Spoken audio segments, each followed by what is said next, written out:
গোপাল ভাঁড়ের বেশ কিছু মজার গল্প। পায়েল বাংলা অডিও স্টোরিতে তোমাদের স্বাগত। গোপাল ভাঁড় ও মা কালীর গল্প। গোপাল একদিন পাশা খেলতে খেলতে দাঁতের যন্ত্রণায় ভীষণ কষ্ট পাচ্ছিল। অসম্ভব যন্ত্রণা যাকে বলে।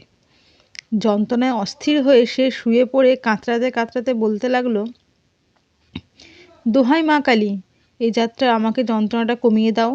আমি জোড়া পাঁঠা বলি দেব, ভালো করে পুজো দেব তোমার। কিছুক্ষণ পর কালীর কৃপায় তার যন্ত্রণা উপশম হলো, আর সে আবার খোশ মেজাজে পাশা খেলতে লাগলো মনের আনন্দে। গোপালের পাশা খেলার সাথী একসময় গোপালকে বললে, মায়ের দয় দাঁতের যন্ত্রণা তো চট করে সেরে গেল। মায়ের কাছে তাহলে জোড়া পাঁঠা বলি দিচ্ছ তো? মনের বাসনা, পাঁঠা বলি বলে কথা, বলি হলে বলির মাংস সে খাবে। গোপাল পাশার চাল দিয়ে খোশ মেজাজে বললেন, যন্ত্রণা আমার এমনিতেই সেরে যেত, এ ব্যাপারে আর মা কালীর কেরামতি কোথায়? যন্ত্রণায় অস্থির হয়ে কি বলে ফেলেছিলাম সেটা আমি কি করে বলবো? সেজন্য আবার জোড়া পাঁঠা বলে দিতে হবে নাকি? মা কালী আমার মাথায় থাক। তারপর গোপাল দিব্যি খোশ মেজাজে পাশা খেলতে লাগলো। ওদের কথায় আর কোনো পাত্তাই দিল না। খেলার সাথীর মন খারাপ হয়ে গেল, কারণ সে তো ভেবেছিল পাঁঠা বলি হলে পাঁঠার মাংস সে খেতে পারবে। কিন্তু কথায় বলে ধর্মের কল বাতাসে নড়ে।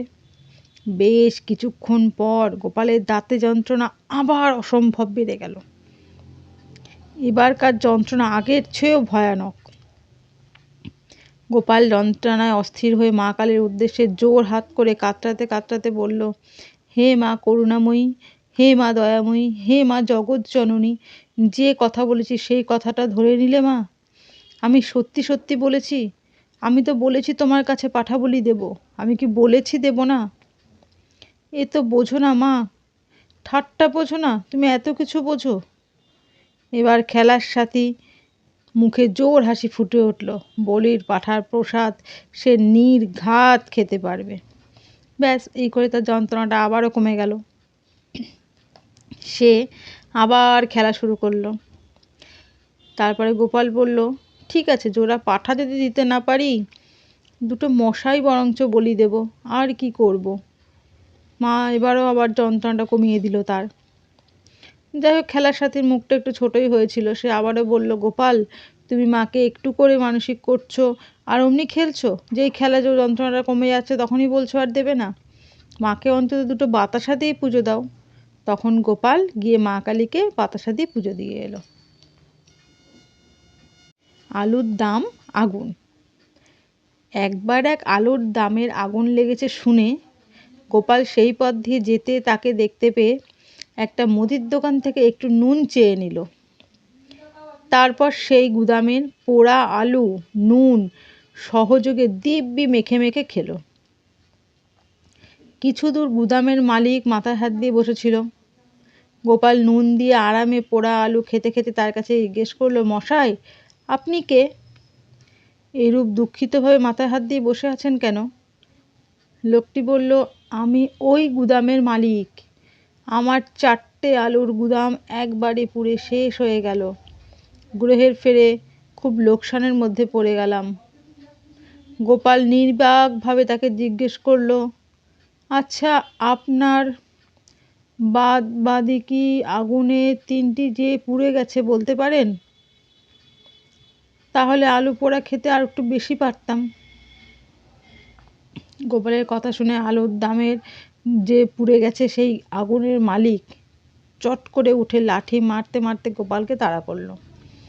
গুদাম পুড়ে যাওয়ায় বেচারা এমনিতেই মন মেজাজ খুব খারাপ, তার ওর গোপালের অনুক্ষণ কথাবার্তায় সে আরও রেগে গেল। বেগতিক দেখে গোপাল আর কোনো কথা না বলে পালিয়ে পালিয়ে বাঁচল। মনে মনে ভাবলো, বলল, বাবা, বদমেজাজের চোটে সব আলু এমনিই তো পুড়ে গেছে। তেল আক্রান্ত এই বাজারে আলু ভাজা বা আলু ভাতের বদলে মুফতে আলু পোড়া খাওয়া যাবে, সে মজার কথা কি কোনোদিন ভোলা যায়? স্মৃতিশক্তি প্রখর গোপালের। গোপালের প্রথম ভাবে ভীষণ প্রখর স্মৃতিশক্তি ছিল। ভালোভাবে বলতে হবে যে গোপাল খুব অসাধারণ মানুষ ছিল। তার মনের পর্দায় যেন সব কিছু ছাপা হয়ে থাকতো অবিকল। হাবভাব এমনই কথার টুকিটাকিতে সেটা বোঝা যেত। সাধারণ মানুষের মধ্যে অমন স্মৃতিশক্তি থাকার কথা নয়। একবার গোপাল নিশ্চব্দিপুরের জমিদারের ঘোড়ায় চড়ে যেতে না পারায় পাড়ার মোড়ে গোপালকে দেখে জিজ্ঞেস বলেছিলেন, তোমার অসুখ সেরেছে তো? গোপাল কোনো জবাব দেওয়ার আগেই জোর কদমে ঘোড়া চটিয়ে নিশ্চিবদিপুরের জমিদারের সেইখান থেকে চলে গিয়েছিল।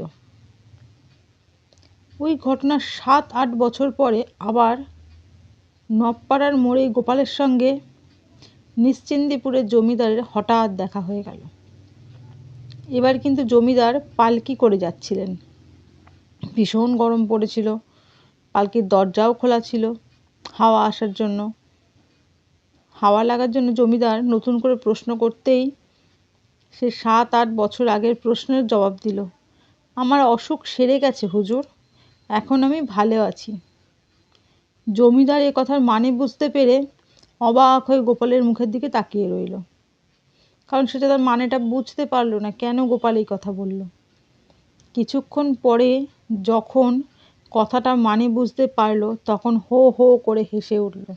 বলল, ধন্যী গোপাল, তোমার দ্বারাই এটা সম্ভব। তুমি ঠিক মনে রেখেছো সেই কদিনের সেই কথাটা।